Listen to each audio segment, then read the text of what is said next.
তো ফাইনালি কিন্তু মোমোটা কিন্তু চলে আসছে এবং অলরেডি এইটা হচ্ছে মোমো, এই যে মোমো। তো মোমোটা এখন ট্রাই করব, তারপরে একটু পরে ডোসা চলে আসবে, তারপর ডোসাটা খাবো। সো গাইস দেখা যাক কেমন লাগে।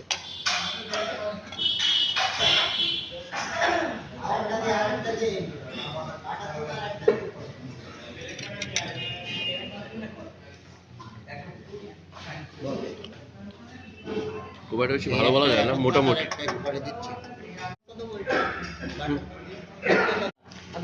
এবং এবং অলরেডি কিন্তু চলে আসছে দোসা, দেখতে পাচ্ছেন অলরেডি দোসা, এবং এটা ইন্ডিয়ান দোসা।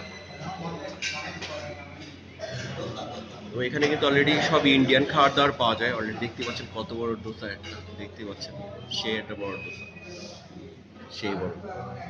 এবং অনেকটা ইন্ডিয়ার মতো করার চেষ্টা করছে, বাট টেস্টটা কেমন হবে আমি জানি না, বাট টেস্ট করে তারপরে আপনাদেরকে কিন্তু জানাবো গাইস।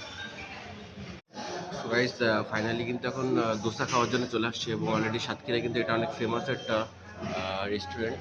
অলরেডি দেখতেই পাচ্ছেন অনেক নতুন, এবং সেই ডেকোরেশনটাও কিন্তু সেই করছে অলরেডি এখানে ডেকোরেশনটা। এবং অলরেডি দোসাটা অর্ডার করছি এবং মোমোটা অর্ডার করছি, দেখি কেমন লাগে খাইতে। তো অবশ্যই খাওয়া দাওয়ার পরে কিন্তু আপনাদেরকে আমি অলরেডি ডিটেলসটা বলবো। তো গাইস সাথে থাকুন গাইস,